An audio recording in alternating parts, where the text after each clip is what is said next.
Well, it was another beautiful day today. Pretty warm. But as you can see, I did start getting some trim on the seams of the sheeting on the garden shed. So it's coming along quite nicely. I'm not sure how much more I'm going to do. We're going to be heading back in a couple of days. So I got to take my grandson out in the little fishing boat yet and do some knee boarding.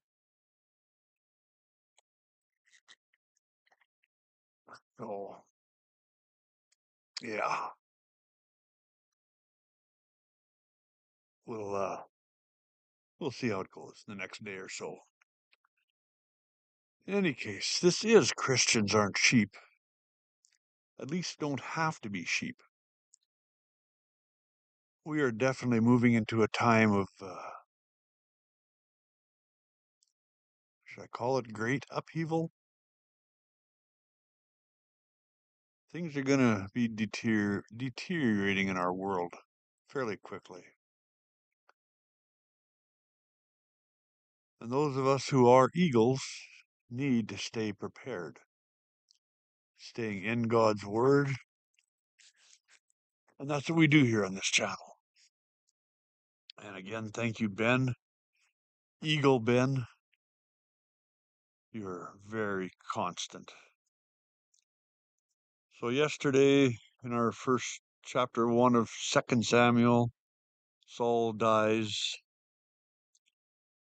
So you think that's it? David now should become king of Israel?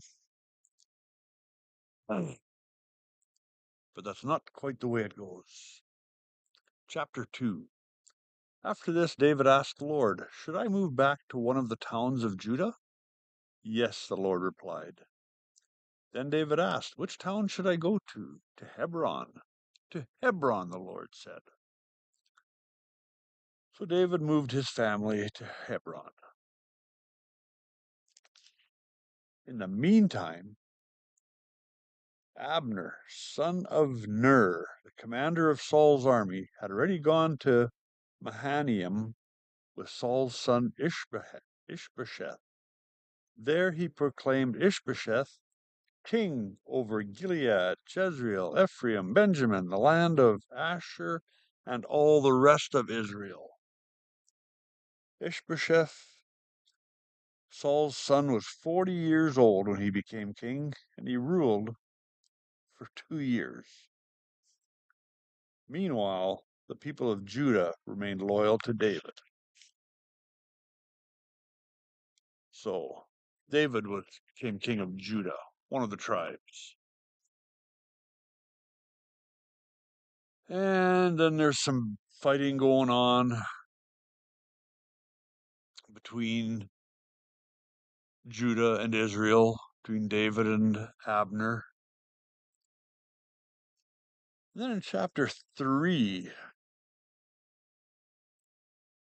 we find an interesting turn of events. As the war between the house of Saul and the house of David went on, Abner became a powerful leader among those loyal to Saul. One day, Ishbosheth, Saul's son, accused Abner of sleeping with one of his father's concubines, a woman named Rizpah, daughter of Allah. Abner was furious. "Am I some Judean dog to be kicked around like this?" he shouted. "After all I have done for your father Saul and his family and friends by not handing you over to David, is this my reward? That you find fault with me about this woman? May God strike me and even kill me if I don't do everything I can to help David get what the Lord has promised him. I'm going to take Saul's kingdom and give it to David. I will establish the throne of David over Israel as well as Judah, all the way from Dan in the north to Beersheba in the south." Ishbosheth didn't dare say anything, didn't say another word because he was afraid of what Abner might do. Might do. He just said what he was going to do. Oh.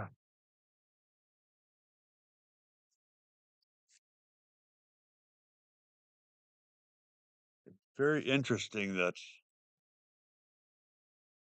Saul's son would accuse his commander in chief of his army about sleeping with one woman,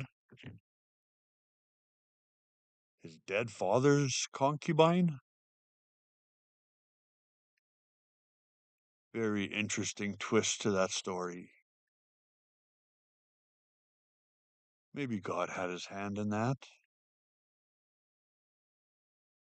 because we all know that David is going to be king of Israel.